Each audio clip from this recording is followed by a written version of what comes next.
નમસ્કાર વિદ્યાર્થી મિત્રો, એસએન વિદ્યાલય દ્વારા સંચાલિત ઈ લર્નિંગ કાર્યક્રમમાં ફરી એકવાર આપ સર્વેનું હાર્દિક સ્વાગત છે। ધોરણ 7 ની અંદર પહેલા સેમનો આપણે કોર્સ પૂર્ણ કર્યો છે। ગ્રામરનો એકાદ ટોપિક બાકી છે એ આપણે આ સત્રમાં સાથે સાથે લઈ લેશું। આજથી આપણે સેમ 2 સ્ટાર્ટ કરીએ છીએ, એટલે કે બીજા સત્રની બુક જો તમારી પાસે ન હોય તો જલ્દીથી લઈ લેજો, કારણ કે આજથી હવે આપણે સત્ર 2 શરૂ કરીએ છીએ। સેમ 2 એની અંદર આવતા 1 બાય 1 ગ્રામર પ્લસ કન્ટેન્ટ બંને જોતા જઈશું। આજે આપણે કવિતા સ્ટાર્ટ કરીએ છીએ, બેટી।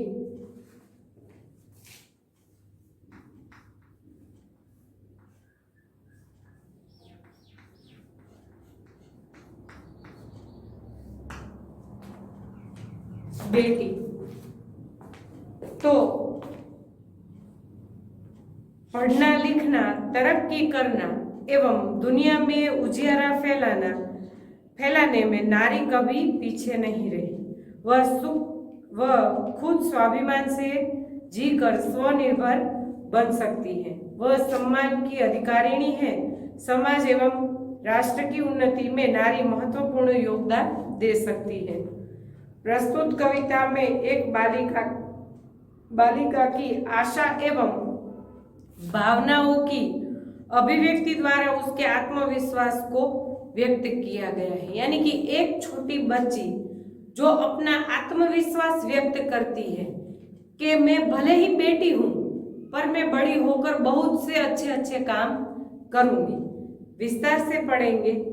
काव्य में आते अपरिचित शब्द मुहावरे हम बोर्ड वर्क में लेंगे। अगर टाइम रहा तो क्वेश्चन भी लास्ट में लिखा दूंगी। शुरू करते हैं। बेटी हूँ मैं बेटी, मैं तारा बनूंगी, तारा बनूंगी, सहारा बनूंगी। मैं बेटी हूँ, हाँ मैं बेटी, मैं तारा बनूंगी, यानी कि मैं अपना स्व विकास करूंगी। तारा એટલે यानी कि वो स्टार नहीं बन जाना है, लेकिन मैं अपने खुद का विकास करूंगी। मैं पढ़ूंगी, मैं आगे बढ़ूंगी, मैं विकास करूंगी और तारा बनूंगी, सहारा बनूंगी, यानी कि मैं किसी का आश्रय बनूंगी। उस आश्रय के लिए यानी कि अगर मैं कैपेबल हूं तो मैं किसी को आश्रय दे सकूंगी। अगर मैं ही कैपेबल नहीं हूं तो मैं कैसे आश्रय दे सकूंगी। इसलिए बेटी कह रही है मैं पढ़ लिख कर तारा बनूंगी, यानी कि स्व का विकास करूंगी, अपने पैरों पर खड़ी होऊंगी, मैं खुद दूसरों का सहारा बनने के योग्य बनूंगी। तो यहाँ पर अपरिचित शब्द में सहारा यानी आश्रय,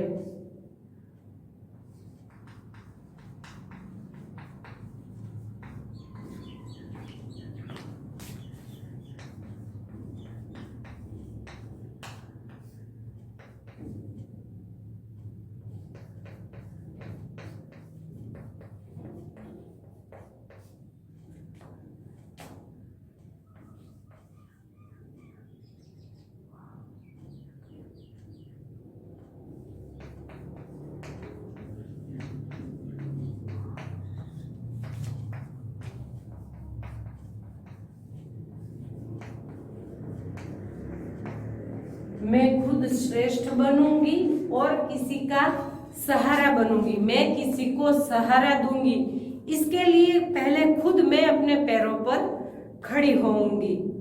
बेटी हूं मैं बेटी, हाँ मैं बेटी हूं, तो उससे क्या मैं किसी के काम तो आऊंगी।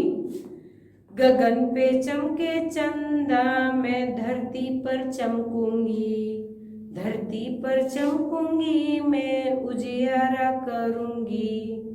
बेटी हूँ मैं बेटी, मैं तारा बनूंगी, तारा बनूंगी, सहारा बनूंगी। गगन पे जैसे कि आकाश में चंदा चमकता है, मैं अपनी चांदनी धरती पर फैलाऊंगी, यानी कि मैं अपना यश जो मेरी मेहनत से मैंने प्राप्त किया है वो यश सारी दुनिया में फैलाऊंगी। धरती पे चमकूंगी, और धरती पर चमकना ऐसे ऐसे चमकना नहीं, वो चकचकित होने वाला नहीं, पर अपने कर्मों से, अपने कामों से, अपनी श्रेष्ठता से इस धरती पर मैं एक अलग पात्र के रूप में चमकूंगी। धरती पर चमकूंगी, धरती पर चमकूंगी, मैं उजियारा करूंगी। मैं चारों ओर अपने ज्ञान का, मेरे पास जो कुछ है वो मैं चारों ओर फैलाऊंगी।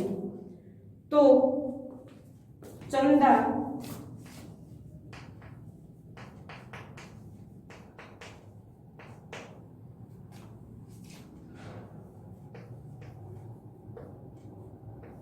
चांद और चंद्रमा, धरती,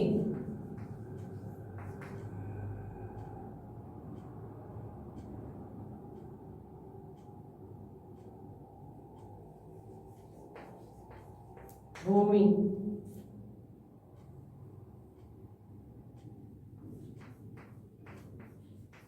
गगन,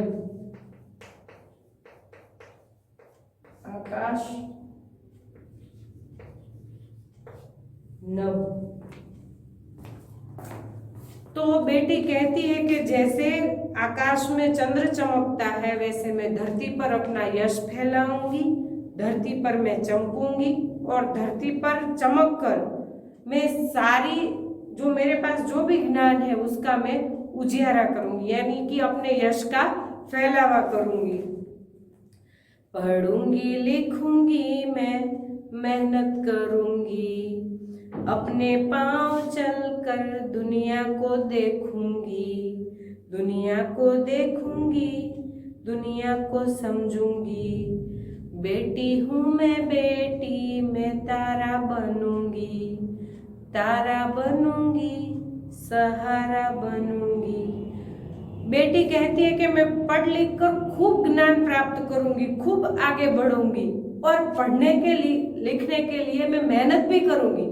मैं मेहनत से अपने कार्य को सिद्धि तक ले जाऊंगी, यानी कि सिद्ध करूंगी, और अपने पांव चलकर दुनिया को देखूंगी, यानी कि मैं खुद पहले आत्मनिर्भर बनूंगी, उसके बाद मैं दुनिया का परिचय लूंगी, दुनिया को देखूंगी, दुनिया में कैसे कैसे लोग हैं, कैसे व्यवहार से रहते हैं, यह सारी चीजों का मैं निरीक्षण करूंगी। दुनिया को देखूंगी मैं दुनिया को समझने की कोशिश करूंगी। कैसे? पहले मैं खुद आत्मनिर्भर बनूंगी, उसके बाद मैं दुनिया को देखूंगी और समझूंगी भी।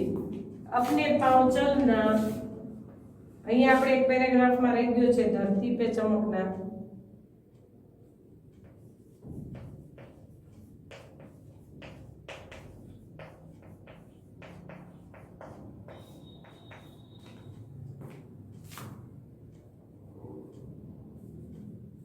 धरती पर चमकना, नाम को बना। दूसरा मुहावरा है अपने पांव पर चलना।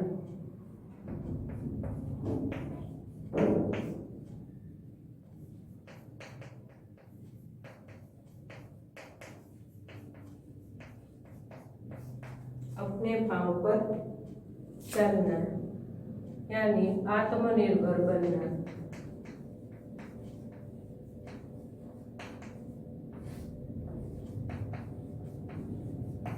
मैं आत्मनिर्भर बनकर दूसरों को सहारा देने के योग्य बनूंगी, फिर मैं दुनिया को समझूंगी अपने तरीके से। पढ़ा लिखा आदमी होगा तभी तो समझ पाएगा। मैं दुनिया को समझूंगी और दुनिया के व्यवहारों को अपने नजरिए से देखना चाहूंगी। फूल जैसी सुंदर मैं बागों में खिलूंगी, तितली बनूंगी मैं हवा को चूमूंगी, हवा को चूमूंगी, नाचूंगी गाऊंगी। बेटी हूँ मैं बेटी, मैं तारा बनूंगी। जैसे फूल बागों में खिलते हैं वैसे ही मैं इस संसार रूपी बाग में, इस दुनिया रूपी बाग में खिलूंगी और तितली यानी कि पतंगा તિતલી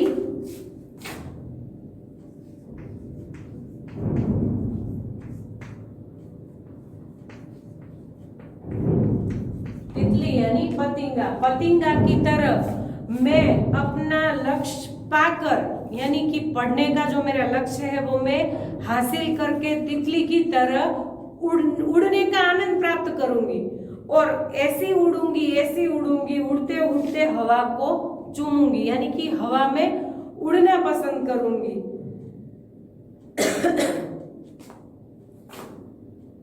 हवा को चूमूंगी, नाचूंगी, गाऊंगी।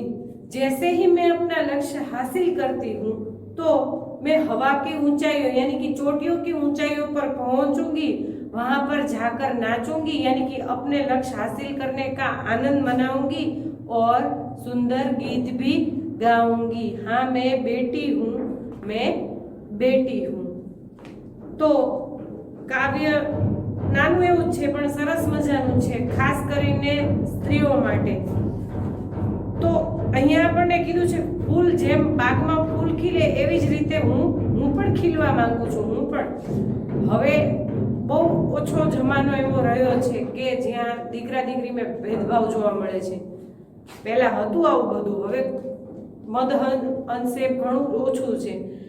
તો સ્ત્રીઓને ભણાવવામાં ન આવે, છોકરાઓને જ ભણાવવાના।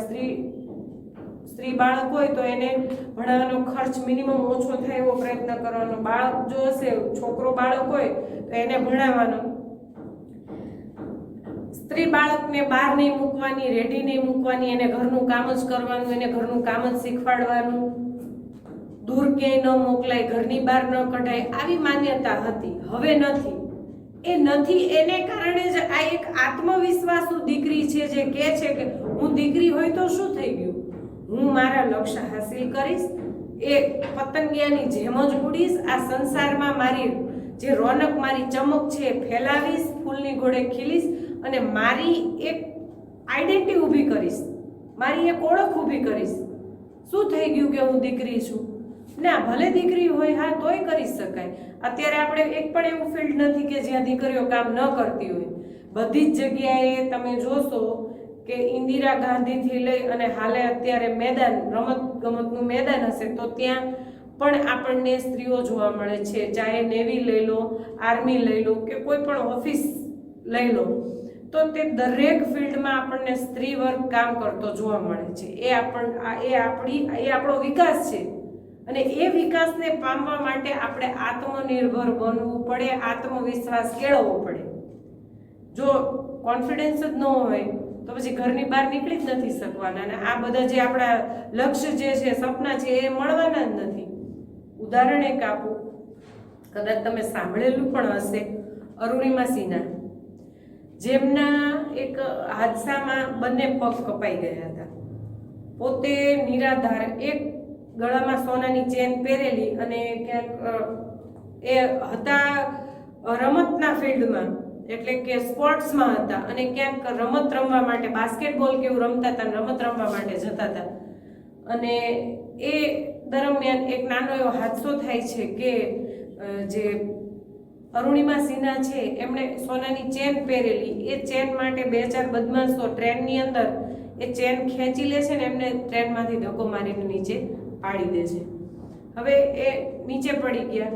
રાત્રે કુલ એમની પરથી મેં જ્યાં સુધી સાંભળ્યું છે ત્યાં સુધી 40 થી 50 ટ્રેનો એમના પગ ઉપરથી આવતી જતી રહે છે। તો એ અસહ્ય દુખાવા સાથે એક તો એના પગ કપાઈ ગયા, એ ફિક્સ છે કે પગ કપાઈ ગયા। હવે એ હોસ્પિટલાઇઝ થાય છે। હોસ્પિટલમાં પણ એવું બને છે કે એમને જે થેલેસેમિયા દે છે, એટલે કે બેભાન કરવાનું ઇન્જેક્શન હોય છે, એ તાકડે ખૂટી ગયું હોય છે। હવે કે મેં ડોક્ટરને એ આત્મવિશ્વાસ જોવો એનો, કદાચ આ કામ જેન્ટ્સ પણ ન કરી શકે એવું કામ મેં તો એક લેખમાં વાંચેલું છે। એ રાત્રે આખી રાત જે દુખાવો સહન કરે છે કે ડોક્ટરને કહે છે કે મારો પગ એમને કાપી નાખો, મારે ખોટું કરવાની જરૂર નથી। ડોક્ટર અચંબામાં આવી જાય કે ભાઈ ખોટું કર્યા વગર તો કે અંગ કપાય, સહન જ ન કરી શકો તમે। એ કે સાહેબ મેં રાત્રે 40 થી 50 ટ્રેનો મારા પગ ઉપરથી આવતા જતા મેં સહન કરી છે, તો એના પ્રમાણમાં આ દુઃખ મારા માટે કંઈ નથી, એટલો આત્મવિશ્વાસ. અને ખરેખર એ પગ ખોટા કર્યા વગર ડૉક્ટરે એમના બંને પગ કાપી નાખ્યા, કારણ કે એમને જીવવાનું હતું અને સમાજ માટે કંઈક કરવાનું હતું. એમણે એ વખતે જ નક્કી કરી લીધું હતું, ક્યારે જ્યારે પાટા ઉપર પડ્યા હતા ત્યારે. એટલે એમણે નક્કી કર્યું જો મરી ગયું હોત તો કંઈ પ્રશ્ન જ નહોતો, પણ હવે જીવી ગઈ છું તો એવું જીવીશ કે હું મારી એક આઈડેન્ટિટી ઊભી કરીશ. આજે પગ જતા રહ્યા છે મારા, એ મને ક્યાંય નહીં નડે, એટલો આત્મવિશ્વાસ. હોસ્પિટલમાં જાય છે, થોડા દિવસ દાખલ રહે છે. એ દરમિયાન એક વ્યક્તિ એવરેસ્ટ ચડે છે, માઉન્ટ એવરેસ્ટ. ત્યારે એ મગજમાં ગાંઠ વાળી લે છે કે જેવી અહીંથી ડિસ્ચાર્જ થઈશ દવાખાનામાંથી એટલે સીધી પહેલું કામ શું કરીશ, માઉન્ટ એવરેસ્ટ ચડવાનું. હવે તમે વિચાર કરો કે જે વ્યક્તિના બંને પગ કપાઈ ગયા છે એ આવો વિચાર કરે તો એક તો કા માણસ એને ગાંડું ગણે, છટકી ગયું છે એવું માને. છતાં એ પોતાના ઉપર એનું કોન્ફિડન્સ એટલું હતું, કોઈ હલાઈ શકે એવું જ નહોતું. એ પોતાના નિર્ણય ઉપર અડગ રહે છે અને સૌપ્રથમ એવરેસ્ટ સર કરનાર બચેન્દ્રી પાલ એમને સહાય કરે છે અને વિવિધ લોકોની સહાય લેતા એ માઉન્ટ એવરેસ્ટ ચડવાનું શરૂ કરે છે. એવરેસ્ટ ચડે છે તો અપંગ હોવાને કારણે એમને નોર્મલ વ્યક્તિ કરતાં વધારે વાર લાગે, એ આપણે સમજીએ છીએ. તો એમની સાથે કોઈ શેરપા જવા માટે તૈયાર નથી કે ભાઈ આની સાથે કોણ જાય, રસ્તામાં ઓક્સિજન ખૂટી જાય તો આપણે શું સમજવાનું. પણ છતાં એ હિંમત નથી હારતા કે કોઈને આવવું હોય તો આવો સાથે, ને તો હું એકલી ચડી જઈશ. એનો કોન્ફિડન્સ લેવલ એટલું ને એટલું જ રાખે છે અને ધીમે ધીમે ચડવાની શરૂઆત કરે છે. તો પહેલા તો કોઈ શેરપા નથી મળતો, માંડ મનાવે એક શેરપા મળ્યો તો આગળ જતા ઓક્સિજન ખૂટી ગયો અને માંડ કે 1.5 કિલોમીટર 2 કિલોમીટર બાકી હતું અને ખૂટી ગયો ઓક્સિજન.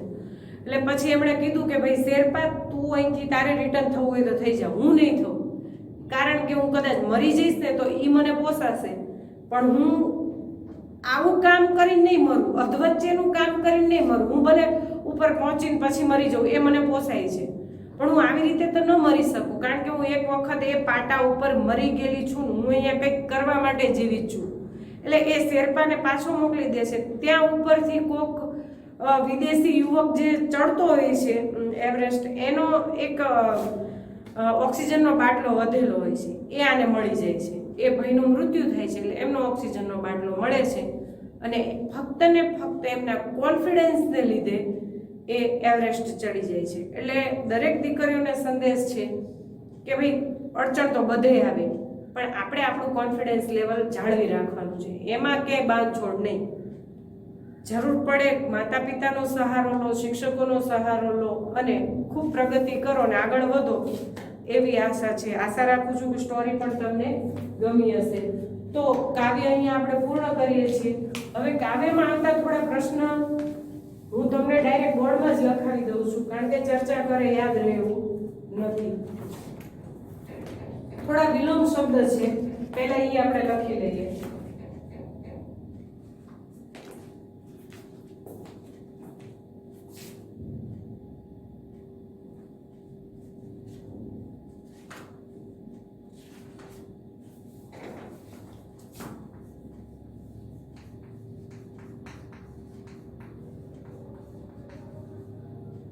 વિલોમ શબ્દ એટલે વિરુદ્ધાર્થી.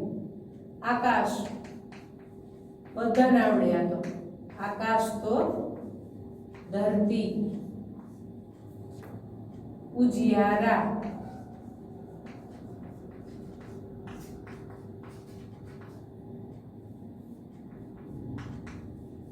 અંધેરા. ઈધર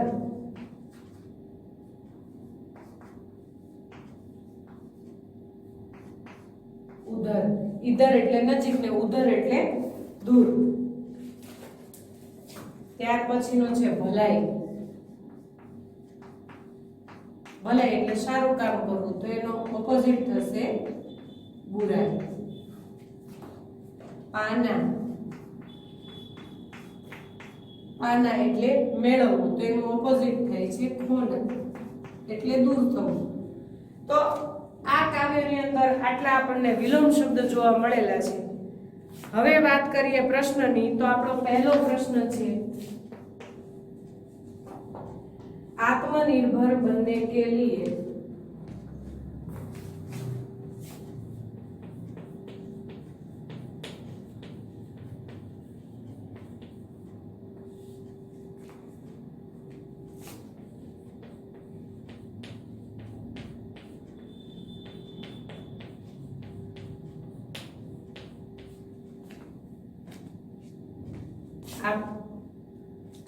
आत्मनिर्भर नहीं पर बेटी सहारा बनने के लिए क्या क्या करेगी।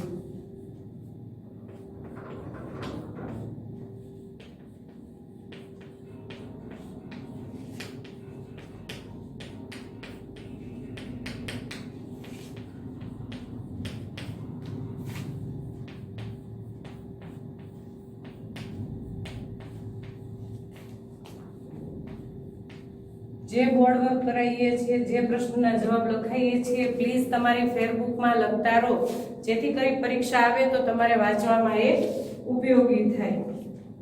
જવાબ છે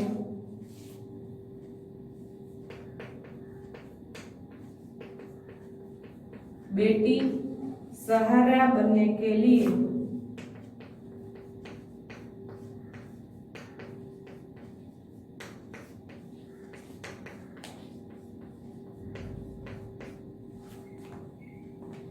आगे बढ़ेगी,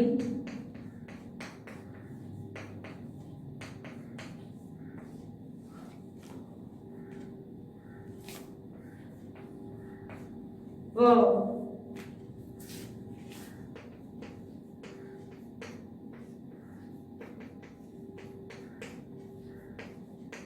अपने पैरों पर खड़ी होगी।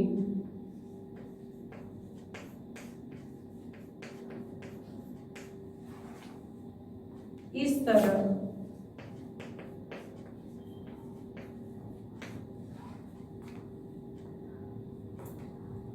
सहारा बनने के पहले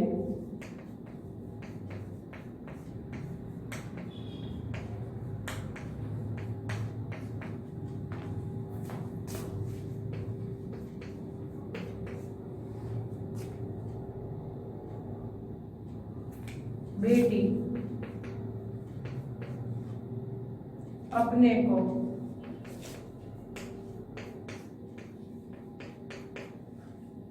सहारा देने लायक बनाएगी।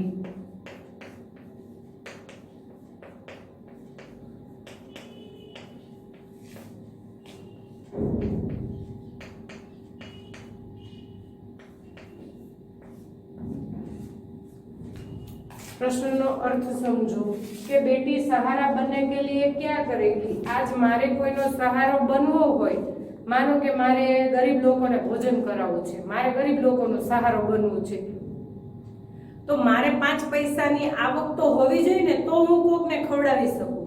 હવે હું જ ન કમાતી હોય અને મારે સહારો બનવું હોય તો કઈ રીતે બની શકાય। તો એ અર્થમાં કહે છે કે બેટી સહારા बनने के लिए पहले अपने पैरों पर खड़ी होगी, यानी कि पग ऊपर ઊભું રહેવું નથી, પોતે કમાતી થશે, अपने पैरों पर खड़ी होगी और सहारा बनने के पहले बेटी अपने को सहारा देने के लायक बनाएगी। मारे कोईने मदद करवी छे तो हूँ पहला लायक बनीश, हूँ कमाती थईश तो हूँ कोकने मदद करी सकीश। एवा अर्थमां अहींया प्रश्न छे। बीजो प्रश्न, बेटी दुनिया को कैसे समझना चाहती है।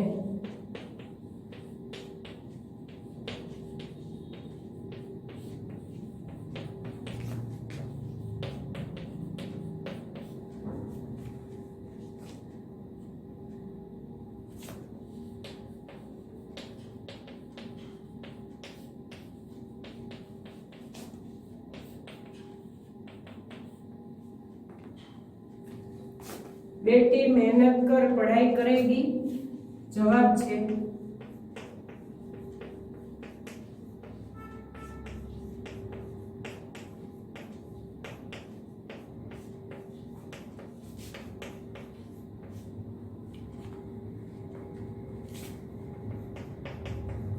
और अपनी बुद्धि का विकास करेगी।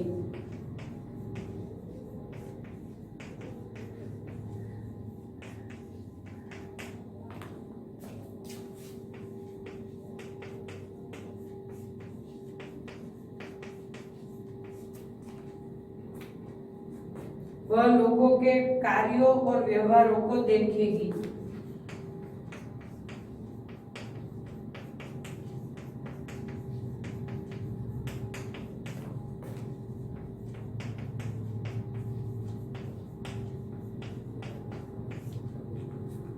व्यवहारों को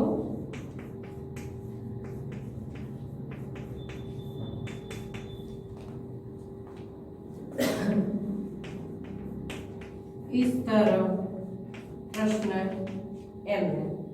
प्रश्न समझिए, बेटी दुनिया को कैसे समझना चाहती है? तो बेटी मेहनत कर पढ़ाई करेगी, यानी कि पढ़ लिख कर आगे बढ़ेगी, अपनी बुद्धि का विकास करेगी, यानी कि मेरे परिजनों, मेरे घर वालों, मेरे साथ दुनिया कैसा व्यवहार कर रही है, तो वह लोगों के कार्यों, यानी कि मारी साथे केवुं काम थाय छे અને કેવો વ્યવહાર થાય છે એ પ્રમાણે એ પોતાની બુદ્ધિથી સામેની વ્યક્તિ સાથે એવો વ્યવહાર કરશે। એટલે એ વ્યવહાર કરવા માટે પહેલા શું કરવું પડે?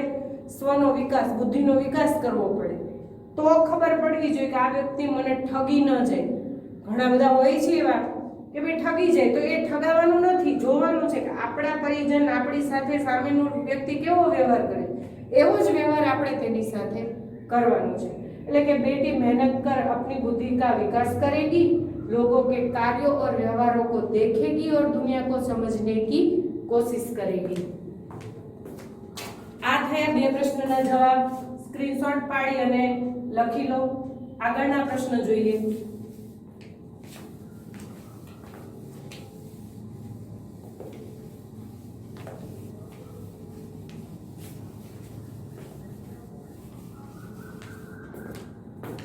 प्रश्न नंबर 3,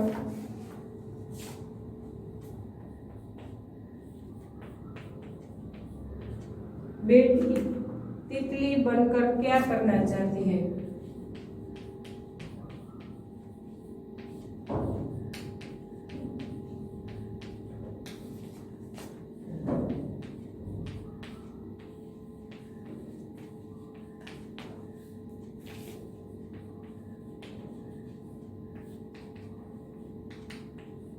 बेटी तितली बनकर क्या करना चाहती है? जवाब छे बेटी तितली बनकर बागों में घूमेगी,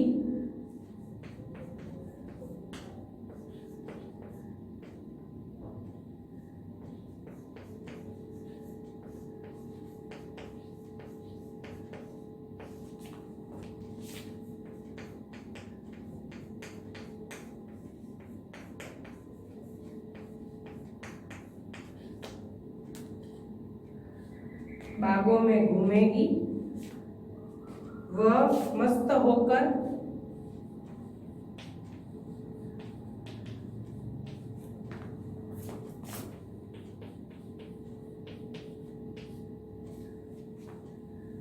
नाचेगी और गाएगी।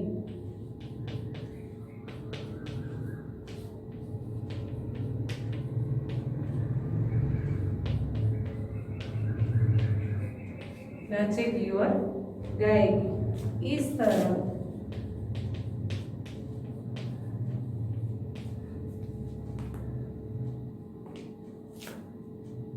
तितली बनकर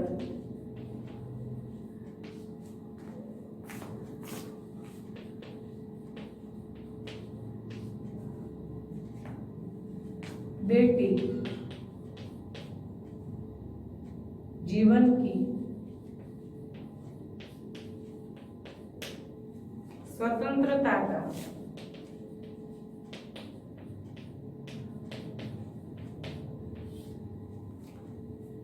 आनंद लेना चाहती है।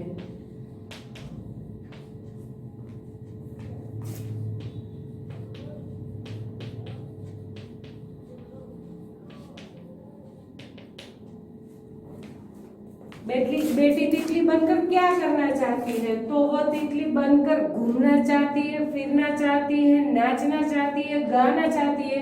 ये सब वो तब कर सकती है जब वो पढ़ी लिखी हो, वरना हमें किसी और के अंडर में रहना पड़ता है। अगर हम ही आत्मनिर्भर नहीं होंगे तो हमें किसी और पर डिपेंडेंट रहना होगा। इसीलिए अपने स्वतंत्रता का आनंद लेना चाहती है, क्योंकि वो खुद पढ़ी लिखी है, वो खुद पैसा कमा सकती है, वो खुद दूसरों को सहारा दे सकती है, तो उसे किसी के अंडर नहीं रहना पड़ेगा। यानी कि उसके पास जो है स्वतंत्रता, उसका वो आनंद लेना चाहती है। नेक्स्ट क्वेश्चन, बेटी की क्या क्या तमन्नाएं हैं?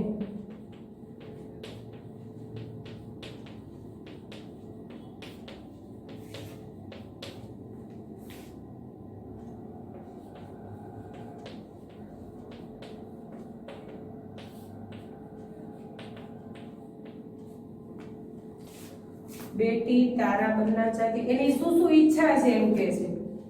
बेटी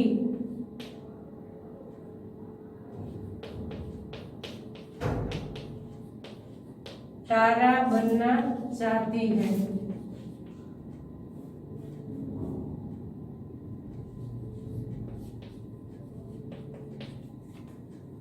वह धरती पर चांद की तरह चमकना चाहती है। वह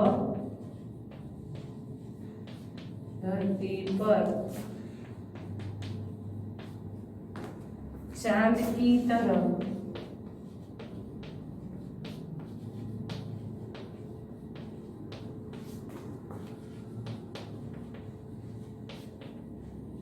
चमकना चाहती है। उसकी इच्छा दुनिया रूपी बाग में खिलने वाला फूल बनने की है। उसकी इच्छा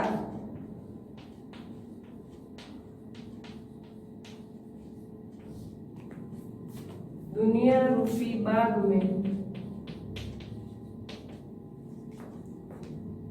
खिलने वाला फूल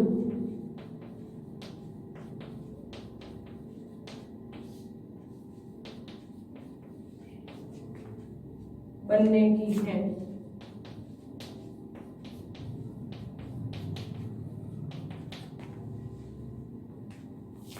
वह तितली बनकर हवा को चूमना चाहती है। वह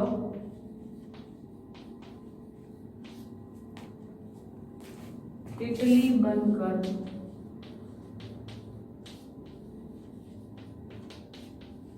हवा को चूमना चाहती है।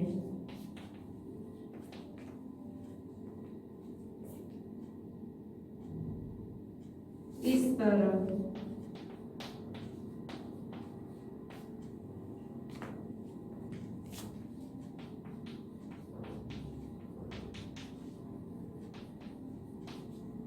बेटी के दिल में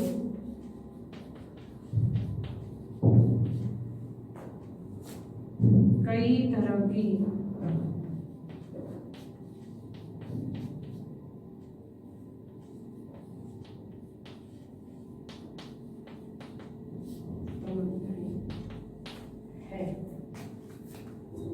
तो पाठनी अंदर आवता प्रश्नना जवाब।